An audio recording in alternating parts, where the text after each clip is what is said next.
विद्युतं चलयतामस्मि तेजस्तेजस्विनामहम्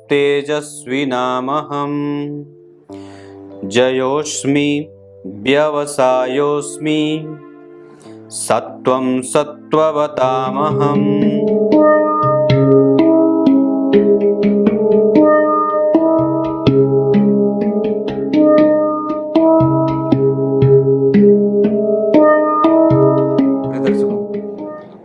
नमस्कार, एक बार फिर से उपस्थित हूँ आप सबके सामने विश्लेषण जन्म कुंडली का इस कार्यक्रम के अंतर्गत रविवार के बाद सोमवार के कार्यक्रम में आप लोगों को देख करके और आप लोगों को जब भी मैं ऐसे यूं देखता हूँ तो बड़ा अजीब लगता है। कहाँ बैठे व्यक्ति को आपने कहाँ बिठा दिया है। 1400 कार्यक्रम होने को हैं और अब 50,000 हमारी संख्या हो गई। 1400 कार्यक्रम में 50,000 जोड़ लेना कुछ कम भी नहीं है और कुछ मेरे लिए तो बहुत बड़ी बात है। मेरे लिए तो बहुत बड़ी बात है। मैं तो बहुत इसको बहुत बड़ा जो है बड़ी बात है मेरे लिए। मैं तो यूं इतना छोटा व्यक्ति हूँ। आइए आज जिनकी कुंडली लेकर के आया हूँ, विशाल नाम है इनका।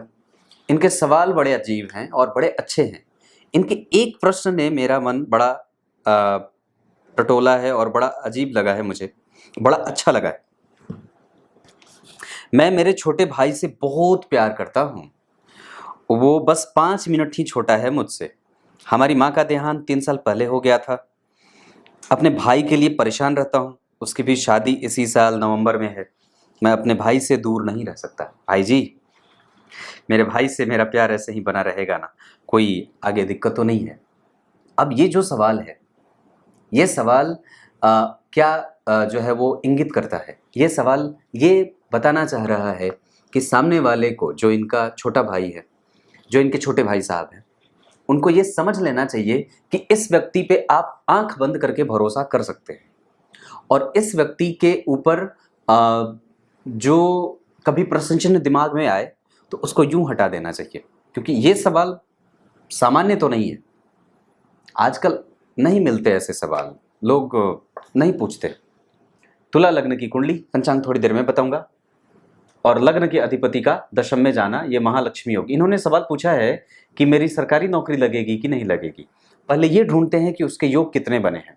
दशमांश कुंडली में लग्न के अधिपति और दशम के अधिपति होकर के गुरु देखिए तुला के बैठे हैं और मंगल के साथ बैठे हैं भाग्य भाव के अधिपति के साथ, और ये ऐसे अष्टम भाव में ये थोड़ा कमजोर होगा। और यहाँ पे बुध के साथ राहु बैठे हैं, तटस्थ हैं, मेहनत करनी होगी। यहाँ पे सूर्य है, इस वजह से कुछ योग बढ़िया बन रहे हैं। यहाँ भी सूर्य बैठे हैं, ये योग बढ़िया बनेगा। और दशम भाव के अधिपति चंद्रमा जो हैं वो नीच के हैं और गुरु वहाँ बैठे हैं साथ में। धन तो है पर कई बार थोड़े विलंब से सरकारी नौकरी के योग बनेंगे। पर गुरु जो कि जन्म कुंडली में छठे भाव के अधिपति हैं, वो चतुर्थ भाव के अधिपति को देख रहे हैं। इस कुंडली के लिए शनि योग कारक होते हैं और अच्छे बैठे हैं, खराब नहीं बैठे। प्रतियोगिता भाव में शनि का मंद गति से परिणाम देना होगा, देर से परिणाम देंगे। सूर्य दिग्बली और बुध के साथ आपकी कुंडली में शिक्षकीय गुण, शिक्षकीय योग बड़े अच्छे बने हैं। साथ ही साथ आपकी कुंडली में क्लरिकल नौकरी और बैंकिंग सेक्टर से भी नौकरी करने के योग बने हैं। शुक्र जन्म कुंडली में यही बैठे हैं, पद वाली नौकरी मिल जाएगी। पर चंद्रमा की राशि में बैठे हैं और चंद्रमा जो है वो नीच के हैं। तो न तो सूर्य को बल मिला, न तो बुध को बल मिला और न तो शुक्र को बल मिला। क्यों नहीं मिला? क्योंकि ये तीनों ही जिस राशि में बैठे हैं वो उस राशि के अधिपति कमजोर हैं। और आपकी कुंडली में यहाँ पे मैं कुछ अच्छी बातें बताता हूँ। अगर आपकी कुंडली में दशम भाव में 4 नंबर की राशि बनी है, ध्यान से समझिएगा, ये सबके लिए बात बताता हूँ। जन्म कुंडली के दशम स्थान में 4 नंबर की राशि बनी हो और अगर चंद्रमा यहीं बैठ जाए तब व्यक्ति को खुद के व्यवसाय पे ध्यान ज्यादा लगाना चाहिए। पर एक बात तो बन गई कि यहाँ पे 4 नंबर बना है, इसके अधिपति नीच के बैठे हैं गुरु जैसे ग्रह के साथ, जो दशम भाव के अधिपति, दशमांश कुंडली में दशम भाव के अधिपति होकर के व्यक्ति को व्यवसाय करने पे ज्यादा डाल रहे हैं। या व्यक्ति खुद का कोचिंग भी, खुद की कोचिंग क्लासेस भी शुरू कर सकता है या खुद का कोई काम शुरू कर सकता है। ऐसी कोई कमजोरी नहीं है, आप ये काम भी कर सकते हैं। आपकी कुंडली में उसके योग बने हैं। उसके अतिरिक्त आपकी कुंडली में जो इस कुंडली का मारक ग्रह है, और मंगल इस कुंडली के लिए अच्छे नहीं होते, इस कुंडली के लिए अच्छे होते हैं बुध, इस कुंडली के लिए अच्छे होते हैं शनि, और इस कुंडली के लिए अच्छे होते हैं स्वयं शुक्र। ठीक है, इस कुंडली के लिए मारक होते हैं मंगल, और इस कुंडली में सामान्यतया परिणाम देने वाले अनिष्ट ग्रह के रूप में गुरु जाने जाते हैं। मतलब सारे ग्रह तो ठीक हो गए। चंद्रमा और सूर्य इस कुंडली के लिए सामान्यतया अच्छे होंगे, परिणाम देंगे, और आपकी कुंडली में वो तटस्थता के भाव के साथ आपका काम करते रहेंगे। सूर्य इस भाव के लिए जो लाभ भाव के अधिपति हैं, दशम में बैठे हैं, दिग्बली हैं, यहाँ वर्गोत्तम भी हैं। इसका मतलब है कि सरकार आपके साथ है और सरकारी नौकरी के योग यहाँ से भी बन रहे हैं। यहाँ पे बुध नीच के हो जा रहे हैं, यहाँ बुध दशम में, शुक्र के साथ बैठेंगे तो व्यवसायिक दृष्टिकोण ज्यादा दे देंगे और व्यक्ति में एक अलग तरीके का अल्हड़पन देंगे। जो जल्दी ही पैसा कमाना चाहता है, वो जितनी जल्दी जल्दी करना चाहता है, उसके काम उतने ही रुकते रुकते से। इन्होंने बात कही है कि मैं कई बार छोटे छोटे अंकों से छट जाता हूं। वो इसलिए होता है भगवान, क्योंकि आपकी कुंडली में राहु केतु का प्रभाव लग्न में है। राहु जो है वो और भी खराब हो सकते थे और भी अच्छे हो सकते थे जब जन्म कुंडली में यही शुक्र चंद्रमा की राशि में नहीं बैठे होते और वो चंद्रमा नीच के नहीं होते, क्योंकि इसके कारण शुक्र को बल नहीं मिल रहा। और हालांकि राहु के पास अपना बल है, क्योंकि जिस राशि में बैठे उस राशि का अधिपति यहीं बैठा है केंद्र में। तो राहु अगर केंद्र में बैठे हों या त्रिकोण में बैठे हों और वो अगर लग्नेश के साथ संबंध बना लेते हों तो राहु कमजोर नहीं होते, वो अच्छे होते हैं। परंतु जो त्रिकोणात्मक बल मिलना होता है वो न तो शुक्र को मिल रहा है और ना ही चंद्रमा को मिल रहा है।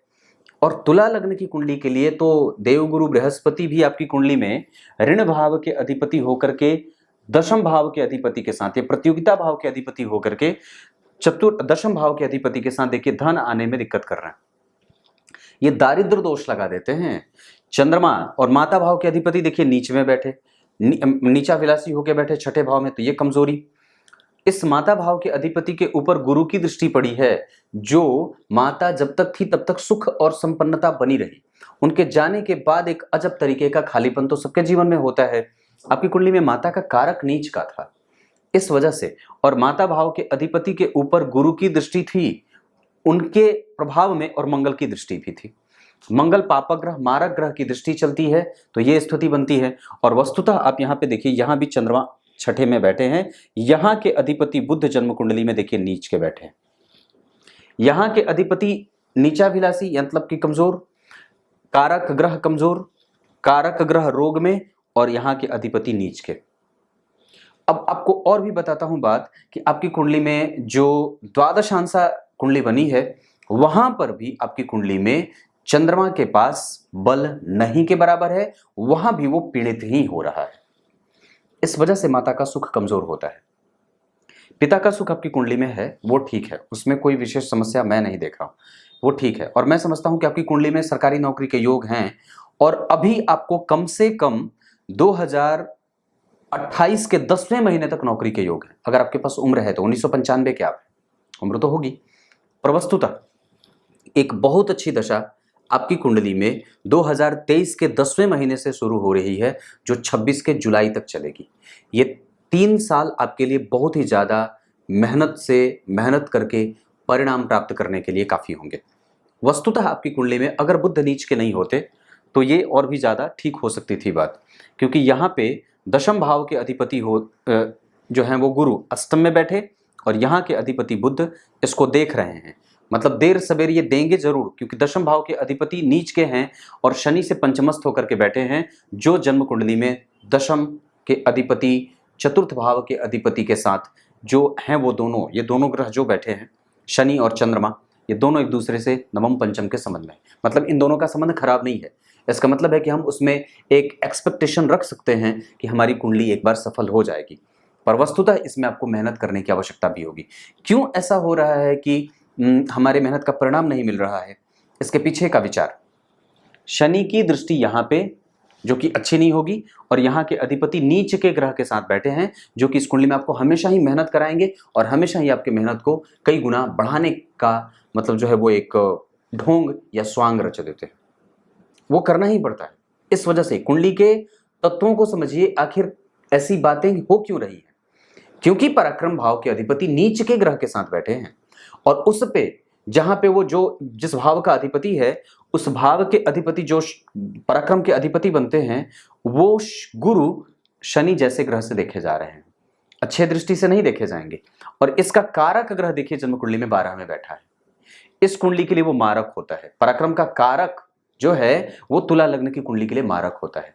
इस कारण से न तो वो अच्छा बना, न तो वो भाव अच्छा बना, न तो वो कारक ग्रह उस कुंडली में महत्वपूर्ण भूमिका में है, और न तो पराक्रमेश अच्छे हैं, और न तो उस भाव पे किसी अच्छे ग्रह की दृष्टि है। मंगल की दृष्टि है, पर वो इस कुंडली में मारेंगे पहले, मतलब मेहनत देंगे, कराएंगे, तब जाकर के परिणाम देंगे।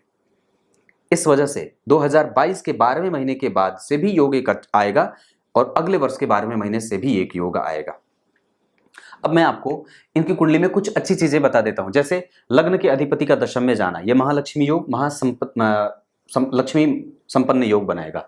धन भाव के अधिपति का 12वें जाना, देर से धन और धन बचने में दिक्कत, माता का स्वास्थ्य और कुटुंबजनों से कई बार छोटी मोटी अनबन बनी रहेगी। हालांकि आपकी वाणी और आपकी विद्या और आपकी बुद्धि और आपके स्वभाव का कोई शानी नहीं है, और ये बहुत ज्यादा साफ है, स्पष्ट है, बुद्धिमान है, ज्ञानी है, संपन्न है और ऊर्जावान भी है। क्योंकि गुरु और चंद्रमा जब जन्म कुंडली के द्वितीय भाव में बैठेंगे तो कहीं ना कहीं एक अलग तरीके का अल्हड़पन देंगे, जो जातक के जीवन के लिए कहीं ना कहीं बहुत ज्यादा संतुलन पैदा करने वाला होगा। अब जांच इस बात की होनी चाहिए कि आपकी कुंडली में चंद्रमा बैठे कैसे हैं। एक बात मैं और भी इस कुंडली में जो देख रहा हूं, आपकी कुंडली में श्रावण माह का जन्म हुआ है, और क्यों श्रावण माह का हुआ है, सूर्य जो है वो कहां बैठे हैं, कर्क राशि में। कर्क राशि में जब सूर्य होते हैं तो बरसात का मौसम होता है, मिथुन के बाद वो कर्क में आते हैं, यानी कि श्रावण माह में जो ज्येष्ठ, आषाढ़ और श्रावण, यहाँ पे व्यक्ति जो है वो संतुलित रहेगा। यहाँ पे सूर्य आपकी कुंडली में जो है वो दशम स्थान में एक ऐसे वक्त पे आपका जन्म हो जाता है जो बिल्कुल ही, मैं एक तरीके से कह सकता हूं कि बिल्कुल ही अपनी प्रचंड गर्मी के साथ बह रहे होते हैं। उनकी रोशनी 12 बजे दिन का जन्म, और सूर्य वहां पे बिल्कुल ही दिग्बली होते हैं, मतलब सूर्य आपकी कुंडली में बहुत ही तेजस्विता के साथ आपके साथ उपस्थित हैं। दक्षिणायन में ये सूर्य हो जाते हैं, इस वजह से कई बार जीवन में अटखेलियां मिल जाती हैं, दुखों की जो है वो झड़ी लगती है। वर्षा ऋतु थोड़ी कमजोर, विचारों में बहुत ज्यादा उत्पन्न होने का भाव दिखता है। शनिवार के जन्मे होने से दुख होता है, और कई बार व्यक्ति जो है वो जितनी मेहनत करनी चाहिए वो उतनी नहीं कर पाता, या कई बार उसके परिणाम देर से मिलते देखे जाते हैं, या कई बार अपनी ऊर्जा का 100% वो लाभ नहीं ले पाता। अभी और भी ज्यादा मेहनत करने की बारी हो सकती है, आप इस पर भी विचार कर सकते हैं। शुक्ल पक्ष के 9वीं तिथि के चंद्रमा यहाँ पे आपको नौकरी देने के लिए काफी तत्पर हैं, और उनका बल आपको मिलेगा, पर वो नीच के नहीं होते तो और भी जल्दी नौकरी मिल सकती थी। आप ब्रह्म योग में अनुराधा नक्षत्र में जन्मे हैं, निस्संदेह यहां से ये दोनों ही स्थितियां आपकी कुंडली के नौकरी के लिए बहुत ही ज्यादा पॉजिटिव रिस्पॉन्स दे रही हैं। ब्राह्मण वर्ण और देवगण के होने के कारण आपके पास शुद्धता है, सात्विकता है, प्रभाव है, संपन्नता है, और कहीं ना कहीं खुद के बल पर सब कुछ इकट्ठा करने की ताकत भी है। एक बात बताता हूं, जन्म कुंडली के चतुर्थ भाव के अधिपति छठे में गए ना, नौकरी मिलेगी। छठे भाव के अधिपति ने चतुर्थ भाव के अधिपति को देखा ना, मिल जाएगी। योग हैं, थोड़े विलंब हैं, क्योंकि आपका मन एक जगह एकाग्र नहीं है, क्योंकि बुध नीच के हैं। कैलकुलेशन, कंसंट्रेशन और निरंतरता, इस पे काम करने की बारी है। जैसे ही 10 दिन पड़ते हैं, 11वें दिन आटा पिसाने की बारी आ जाती है। हाँ सच्ची बोल रहा हूं, चक्की पे आटा, वो बोलते ना, बोल जाओ दे आओ, या बहन के यहाँ चले जाओ, या दवाई लेने चले जाओ, घर का कोई काम आ जाए जिसको ना तो आप छोड़ सकते हो और ना तो कोई करने वाला है, और कई बार ऐसा होता है कि आप ही उस काम को परफेक्शन के साथ कर सकते हैं, दूसरा कोई कर नहीं सकता। तो इस चीज को आप कैसे संतुलित करेंगे, और इस चीज पे आपका ध्यान जाना चाहिए कि आप अपने ऑप्शन में किसको रख रहे हैं, जो आप अगर टेबल पे बैठ गए तो आपको उठने की नौबत ना लेके आए, या फिर आपके काम को वो करने वाला हो। आपका भाई अगर है तो निश्चित रूप से उस पर ध्यान दे देना चाहिए। निसंदेह मुझे लगता है कि आपको वक्त की आवश्यकता है, और घबराने की आवश्यकता बिल्कुल भी नहीं है। आपकी कुंडली में नौकरी के योग बने हैं, क्लियर है। धन भाव में नीच के चंद्रमा अच्छे नहीं होते, और धनेश 12 में है, ये भी अच्छा नहीं होता। इस वजह से भी कई बार व्यक्ति के पास धन देर से आता है, पर आएगा जरूर, क्योंकि वहां चंद्रमा बैठे हैं और गुरु भी बैठे हैं, तो दो मतलब कम से कम वो शुभग्रह हैं। शुक्ल पक्ष के 9वीं तिथि के चंद्रमा शुभग्रह होते हैं, अच्छे हैं, पक्ष का बल उनके पास है, और अगर वो नीच के नहीं होते तो और भी अच्छे परिणाम दे सकते थे। हालांकि उनके पास, मैं अगर 10 में से अगर चंद्रमा को मुझे अंक देने होंगे तो मैं कम से कम उनको 8 से 9 अंक तो जरूर दूंगा। ये बात क्योंकि पक्ष के बल से हैं और वो शुभ ग्रह बन रहे हैं, साथ ही साथ उनसे पंचमस्त देखिए शुक्र और सूर्य और बुध तीन तीन ग्रह बैठे हैं, तो खराब नहीं है और उन पे किसी पापक ग्रह का कोई प्रभाव भी नहीं है। इस वजह से चंद्रमा के पास वो ग्रह बल है। नवमांश कुंडली में वही चंद्रमा अगर यहाँ कमजोर नहीं होते तो ये मतलब ये स्थिति थोड़ी सी कमजोर है। बुध नीच के हैं, इस वजह से भी कई बार आपका काम रुक रहा है। गणेश जी की पूजा करिए, गणेश जी के मंत्रों का जप करिए। मैं आपको एक मंत्र भेजूंगा, सिर्फ उसी मंत्र का जप करिएगा। आपकी कुंडली में सूर्य षडबल में बलवान है। नवमांश कुंडली में भी जो स्थिति बन रही है यहाँ पे जो है वो सूर्य की अच्छी बन रही है। यहाँ के अधिपति तुला के हैं, यहाँ भी तुला के हैं। एक बात और बताता हूं, अगर नौकरी नहीं लगेगी, अगर नौकरी नहीं लगेगी तो आप पढ़ाने का काम कर सकते हैं या तो फिर अपना खुद का कारोबार। प्राइवेट नौकरी मत करिएगा। आप प्राइवेट नौकरी नहीं कर सकते। आप या तो अपना काम कर सकते हैं, खुद का काम, या तो सरकारी नौकरी। प्राइवेट के बारे में विचार भी मत करना। किसी दूसरे के अंडर में रह करके आपका काम नहीं होगा, आप बर्दाश्त नहीं कर पाएंगे। क्लियर है? बस इतनी सी बात है। सूर्य जिस नक्षत्र में बैठे हैं वो आपको बुद्धिमान और चपल चंचल चालाक बना रहे हैं। ये बात आपकी कुंडली में अच्छी है। चंद्रमा आपकी कुंडली में अनुशासन से युक्त और आपको पंक्चुअल बना रहे हैं। ये चंद्रमा की बात थी। अब बात मंगल की करते हैं। मंगल आपकी कुंडली में अच्छी अवस्था में है, 15 डिग्री के हैं, कमजोर नहीं है। सूर्य आपकी कुंडली में 18 डिग्री के हैं, चंद्रमा 3 डिग्री के थोड़े कमजोर हैं, पर चलेगा, कोई बात नहीं। मंगल जो है वो 15 डिग्री के हैं, अवस्था इनकी अच्छी है और ये आपकी कुंडली में मारक ग्रह और सप्तम के अधिपति हुए और 12 में बैठ गए, डबल मारक हो गए। और ऊपर से शनि की दृष्टि पड़ गई तो एक पापक ग्रह की दृष्टि और पड़ गई। ऊपर से उनके भाव में नीच का ग्रह चंद्रमा बैठ गए।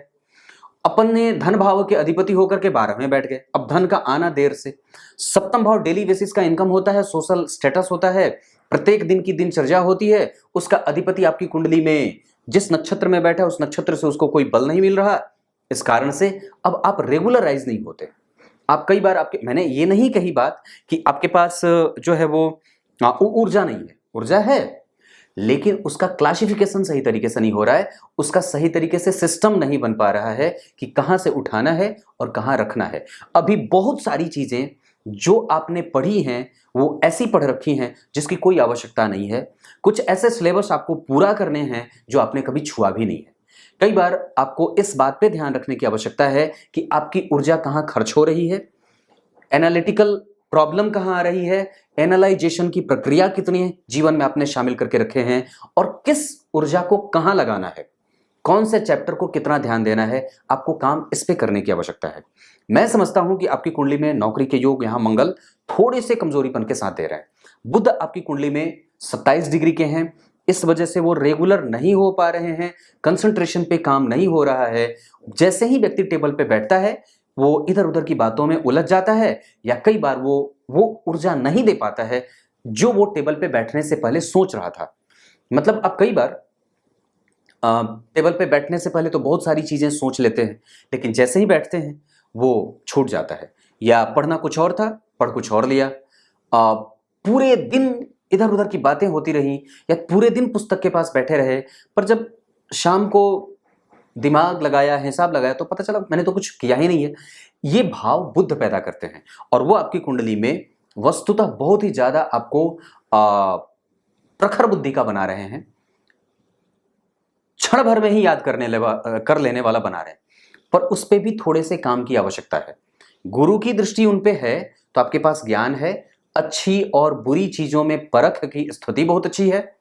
एनालिटिकल प्रॉब्लम आपके पास है, आप उस पे काम करिए। किस तरीके से अपने आप को कंसंट्रेशन में डालना है इस पे काम करने की आवश्यकता है। और निस्संदेह रेगुलरिटी सबसे ज्यादा आपकी कुंडली में आवश्यक है। क्यों मैंने कहा ये बात, मैंने ये बात क्यों कही है, क्योंकि शनि यहाँ पे ठीक नहीं बैठे हैं, यहाँ चंद्रमा ठीक नहीं बैठे हैं, यहाँ चंद्रमा ठीक नहीं बैठे हैं। यहाँ पे जो मंगल हैं वो आपकी कुंडली में देख रहे हैं, इस वजह से कई बार धारा प्रवाह, कई बार व्यक्ति जब लगे अब तो छोड़ना नहीं है, ये भाव लगातार नहीं बन पाता, थोड़े ही दिनों के बाद भंग हो जाता है। मतलब जो कार्य के करने की क्षमता है वो रेगुलर में नहीं है। हमें उस पर सबसे ज्यादा ध्यान देना, मैं बार बार उसी चीज को बोल रहा हूं। गुरु जो है वो आपकी कुंडली में नौकरी देने के प्रभाव में है और वो देंगे भी। और मैं समझता हूं कि यहाँ पे गुरु शनि के नक्षत्र में है और शनि पूर्वा भाद्रपद में 0 डिग्री पे बैठे हैं। इस कारण से आपकी कुंडली का जो कारक ग्रह है जो मोस्ट इंपॉर्टेंट प्लैनेट होता है तुला लग्न की कुंडली के लिए, सैटर्न शनि, वो आपकी कुंडली में कमजोर बन रहे हैं डिग्री के हिसाब से, और उस पे मारक ग्रह की दृष्टि है जिसने आपके मानसिक सुख को मारा है, जिसने आपकी माता को मारा है, जिसने आपके रिकॉग्निशन को मारा है, जिसने आपके यश, कीर्ति, मान, सम्मान, पद, प्रतिष्ठा, सोशल स्टेटस को मारा है, जिसने आपके प्रत्येक ऊर्जा के सही संयमित होने के प्रक्रिया को मारा है। हमें इस पे काम करने की आवश्यकता है। दरअसल हमें यह सोचने की आवश्यकता है कि हमारी कुंडली का ऐसा कौन सा प्लैनेट है, जो प्लैनेट का मतलब मैं यहां पे उसको एक पिंड नहीं कहूंगा, दरअसल मैं आपको यह कह सकता हूं कि आपकी कुंडली का ऐसा कौन सा ग्रह है जो आपके लिए नेगेटिव सेंस में आपके अंदर नेगेटिविटी डाल रहा है या आपके काम को रुकावट में रख रहा है। तो हमें यह बात समझने में आती है कि जो ग्रह आपकी कुंडली को सबसे ज्यादा पैरालाइज कर रहा है वो आपकी कुंडली का चंद्रमा और दूसरे नंबर पे गुरु, नहीं मंगल। चंद्रमा को मैं फिर भी ठीक कहूंगा, लेकिन जो ग्रह आपको बिगाड़ रहा था उसमें दो ग्रह सबसे ज्यादा महत्वपूर्ण बने हैं। एक सबसे पहले मंगल, और दूसरे नंबर पे थोड़े बहुत कमजोरी के साथ चंद्रमा, और तीसरे नंबर पे बुध, जो कि नवांश कुंडली में नीच के बने हैं। नीच के अगर नहीं बनते तो निसंदेह आपको वो रेगुलर कर देते, आपके कंसंट्रेशन में कोई कमजोरी नहीं होती, आपके एनालिटिकल प्रॉब्लम की स्थिति ठीक होती, वो ठीक होता, उसमें कोई गड़बड़ी नहीं होती, और आपके अंदर जो क्रिएटिविटी बढ़ी है या जो आपके अंदर कार्य क्षमता है उसको वो कम से कम नुकसान में नहीं रखते। इसको ऐसे समझने की आवश्यकता है, क्योंकि जो आपके अंदर की जो बोलते हैं ना, जैसे कि आपके अंदर का भाव कि आप ये कर सकते हैं और बहुत अच्छे तरीके से कर सकते हैं, क्योंकि पंचम भाव के अधिपति भी तो आपकी कुंडली में मारक ग्रह मंगल के द्वारा देखे जा रहे हैं, और वो भी पूर्ण दृष्टि से देखे जा रहे हैं। उस पे गुरु की दृष्टि है। वस्तुतः आपकी कुंडली में जब छठे भाव का आप अध्ययन करेंगे तो वहां पे शनि बैठे हैं नीचा विलासी होकर के, उस पे उस भाव के अधिपति गुरु की दृष्टि है कि नहीं है? मतलब क्या है कि हमें अपने प्रत्येक गतिविधि को, हमें अपने जीवन में आने वाली प्रत्येक प्रतियोगिता को ऑप्टिमिस्टिक विचारधारा के साथ जोड़ करके उस पे काम करने की नौबत या उस पे काम करने की आवश्यकता है। नहीं तो होगा क्या कि वस्तुतः ये आपको कई बार निराशावादी प्रकृति या प्रवृत्ति में डाल देने वाले होंगे, और ये जरूर ही होता होगा, ये जरूर ही होता होगा। अब इसके पीछे के लॉजिक को समझते हैं तो ये इसलिए होता होगा क्योंकि आपकी कुंडली में मोरालिटी कमजोर है। क्यों? क्योंकि सूर्य शुक्र के साथ बैठे हैं, वो कंफ्यूज हो रहे हैं, वो कंफ्यूज हो रहे हैं। अगर वो दिग्बली नहीं होते तो और भी ज्यादा आप डिप्रेस फील करते। दूसरे नंबर पे चंद्रमा नीच के हैं, और तीसरे नंबर पे बुध डिग्री में कमजोर और नवांश कुंडली में नीच के, और पांचवें नंबर पे आपकी कुंडली में शनि छठे भाव में बैठे हैं, जो कि आपको लेजीनेस के जो है वो कॉन्सेप्ट में लेके चले जाते हैं। मतलब वहां पे व्यक्ति जो है अपनी संपूर्ण ऊर्जा का संपूर्ण समायोजन सही तरीके से नहीं कर पाता है, जिसके कारण हमें कई बार हमारी प्रतियोगिता में हमें फेल्योर होना पड़ता है, और हम बहुत ज्यादा अंकों से नहीं चढ़ते हैं। क्यों? क्योंकि उस भाव का अधिपति गुरु उसे देख रहा है, जिसके कारण हमारे पास हमारी जो प्रतियोगिता आती है हम कम से कम उस पर एक आशावादी प्रवृत्ति धारण तो करते हैं, पर वस्तुतः वो कहीं ना कहीं इरेगुलरिटी के साथ सेंसिबल नहीं होता है या सेंसलेस हो जाता है, क्योंकि वहां पे शनि मृतप्राय, कमजोर, या बहुत ही उनकी अकाउंटेबिलिटी जो है वो बहुत ही कमजोर हो रही है। वो दरअसल आपको इस लेवल पे ले जाकर के परिणाम देने वाले नहीं बना पा रहे हैं जितनी उनको आवश्यकता है।